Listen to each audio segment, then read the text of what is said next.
दिव्यांगों को सरकार अनेक सुविधाएं देती है, लेकिन अलवर में दर्जनों दिव्यांगों के फर्जी सर्टिफिकेट बनाने के गंभीर आरोप सामने आए हैं। अलवर जिले में सीएमएचओ कार्यालय के अधीन कुल 57 दिव्यांगों के फर्जी प्रमाण पत्र बनाए जाने के आरोप सामने आए हैं। इसे लेकर सोमवार को मुख्य चिकित्सा अधिकारी और जिला कलेक्टर को ज्ञापन सौंपे गए।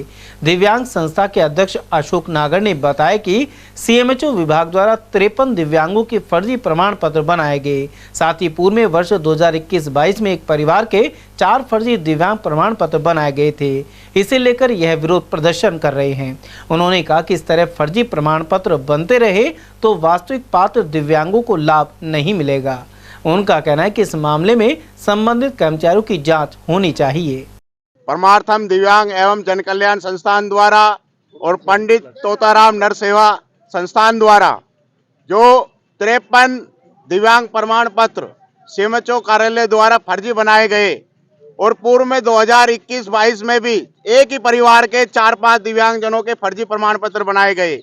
हम ये चाहते हैं अगर ऐसे फर्जी वाले प्रमाण पत्र बनाए जाएंगे तो वास्तव में जो दिव्यांग है उसको लाभ कैसे मिलेगा, उसको नौकरी कैसे मिलेगी, उसका जीवन यापन कैसे होगा, उसका देख रेख कौन करेगा। उसकी दोनों पैर खराब है, उसकी दोनों आंखें खराब है। अगर तुम जिसकी दोनों पैर सही है, दोनों आंख सही है, उनका सर्टिफिकेट बनाओगे तो इन दिव्यांगों के कौन देख रेख करेगा। हम ये चाहते हैं मिले जब तक कार्यालय की जांच नहीं होगी, कर्मचारियों की जांच नहीं होगी तो ये फर्जीवाड़ा ना आज रुकेगा ना काल रुकेगा। दोषियों को कानूनी कार्रवाई के तहत उनको जेल भेजो, डॉक्टरों को जेल भेजो। जब आप ये बताइए सीएमएचओ साहब के फर्जी से हस्ताक्षर हो गए और प्रमाण पत्र 53 जारी हो गए और हमें भनक भी नहीं लगे, कलेक्टर साहब को पता नहीं है और जो तो निदेशालय जयपुर से पता लगा है कि 53 फर्जी है।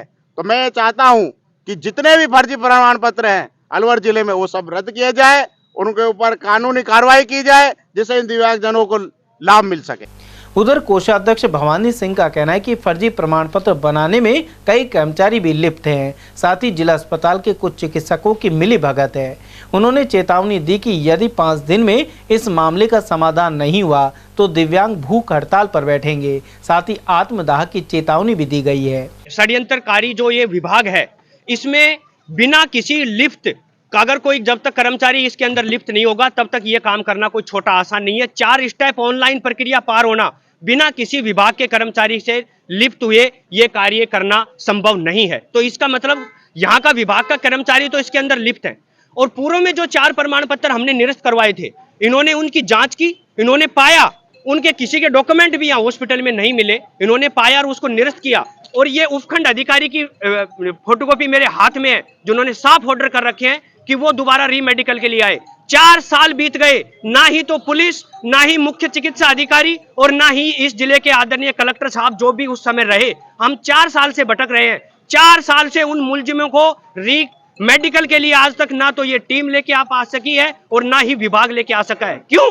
क्योंकि वो 4 डॉक्टर, आज 3 डॉक्टर जिसमें से आज यहाँ पर कार्यरत है, 1 डॉक्टर रिटायरमेंट हो गया, उन तीनों डॉक्टरों की नौकरी जारी है। इस चक्कर में मुलजिम भी घूम रहे हैं और डॉक्टर यहाँ पे अपनी रोटी पका रहे हैं। और उसके बाद में इनका जब हौसला बढ़ा है तब 53 फर्जी दिव्यांग प्रमाण पत्र और जारी हो गए और ना जाने कितने दिव्यांग प्रमाण पत्र जारी हैं। हम फॉर्म भरते हैं, एग्जाम सेंटर पर जाकर एग्जाम देते हैं, हम वहीं सिमट जाते हैं। नौकरी हमारे अच्छे जो रिश्तेदार हैं, जो रिश्वतखोर लोग हैं, इनसे लिप्त हैं, वो हमारी नौकरी लेके चले जाते हैं। और हम तपती धूप में, कड़कती ठंड में हम शिक्षा ग्रहण करते हैं। हम कैसे कैसे अपनी 1000 रुपए पेंसिल के प्रति हमारा गुजारा करते हैं, हम यहीं भटकते रह जाते हैं और हमारा लाभ कोई और ले जाता है। मेरा निवेदन है विभाग या तो चेत जाए, नहीं पूरे जनसंख्या सैलाब के साथ ये दिव्यांग साथी भूख हड़ताल पे बैठेंगे, या तो इनको 5 दिन के अंदर इन डॉक्टरों के ऊपर कार्रवाई करके संस्था को अवगत करवाएं, नहीं तो 6ठा दिन हमारा होगा या हम पानी की टंकी पे चढ़कर और हम सचिवालय की छत पे चढ़कर हम जान भी दे सकते हैं।